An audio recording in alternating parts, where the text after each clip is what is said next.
डफरी आणि कलचा म्हणजे धुरीच्या एपिसोड नंतर तुमची पक्षातली वरिष्ठांबरोबर असं काय की सोल्युशन काढायला वगैरे अशी काही चर्चा झाली का आणि ह्याचं पुढे थोपवायला पाहिजे म्हणून असं काही स्ट्रॅटेजी वेगळी काय करणार का? नाही, अशी काही माझ्याबरोबर चर्चा नाही. कारण तुम्ही आता मान्यच केलं की जाहीरनामा वचननामा करता तुम्हाला त्या प्रोसेस माहीत नव्हता, जागा वाटपात सुद्धा तुम्ही त्या प्रोसेस माहीत नव्हता, म्हणजे तुम्हाला कुठल्याच प्रोसेसमध्ये सहभागी करून घेतलं नाही, तुम्ही मान्य करता. हो, मी तुम्हाला पुन्हा एकदा सांगतो की जेव्हा मला एखादी जबाबदारी देतात तर ही मलाच का दिली असं मी विचारत नाही, तर मला एखादी जबाबदारी नाही दिली तर हा विचारायचा माझ्याकडे अधिकार नाही आहे की मला ही का नाही दिली. समजा साहेबांना वाटलं की ह्या गोष्टीसाठी संदीप फिट आहे, ते मलाच सांगतील ना. वाटलं असेल की या गोष्टीसाठी अमुक व्यक्ती चांगलं करू शकतो, माझ्यापेक्षा चांगलं करणारे पण सगळंच मला येतं या काय विचाराचं मी नाही आहे, आणि असा मला फाजील आत्मविश्वास पण नाही की सगळं मलाच समजतं आणि मलाच येतं. काही गोष्टी माझ्यापेक्षा चांगल्या नांगावकर साहेब करत असतील, सरदेसाई साहेब करत असतील, निगोशिएशन साहेबांना वाटलं असेल की ते चांगलं पद्धतीने करू शकतात. संदीप गेला, थोडा गरम डोक्याचा आहे, काहीतरी मूर्खपणा करून येईल असंही वाटलं असू शकतं. काही n number of reasons are there, किंवा तो खूप ॲग्रेसिव्ह जाईल तर जे कधी कधी घडणारी गोष्ट घडत नाही असं पण होऊ शकतं. सो त्यांना वाटलं नाही की ते मी चांगल्या पद्धतीने हाताळू शकेल, तर त्यांना नाही वाटलं, इट्स ओके.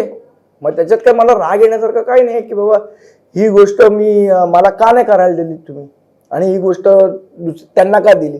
एखादी गोष्ट ते मला करायला देतात तर तो पक्षाच्या प्रोसेसचा भाग आहे.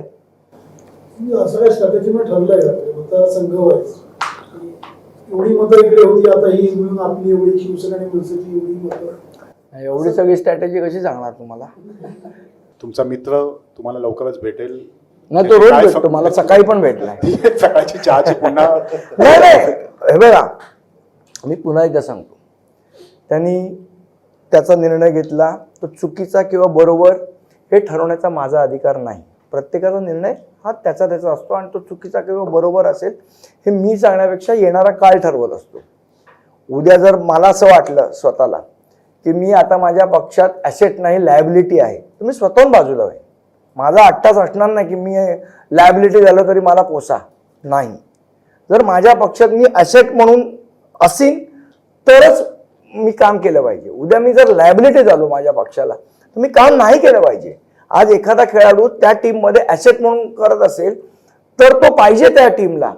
उद्या तो खेळाडू कॅच सोडतोय, बॅटीला बॉलच लागत नाही आणि तरी जबरदस्ती क्रिकेट खेळतोय, तर तो लायबिलिटी होतो, त्यांनी बाजूला झालं पाहिजे. मला असं वाटतं मी कधी ॲसेट आहे आणि कधी लायबिलिटी आहे हे देवदयाने मला कळेल, आणि तेव्हा निश्चितपणे मी बाजूला होईल. लायबिलिटी झाल्यानंतर तुम्ही वेगळ्या पक्षाचा विचार करणार का? नाही, मी तुम्हाला सांगतो की एखाद्या पक्षामध्ये ॲसेट असणं हे मला असं वाटतं खूप गर्वाची गोष्ट आहे. जर त्या पक्षात तुम्हाला वाटायला लागलं की आता आपण ॲसेट नाही होत, आपल्यामुळे पक्षाला अडचणी तयार होत आहेत, देन युअर लायबिलिटी.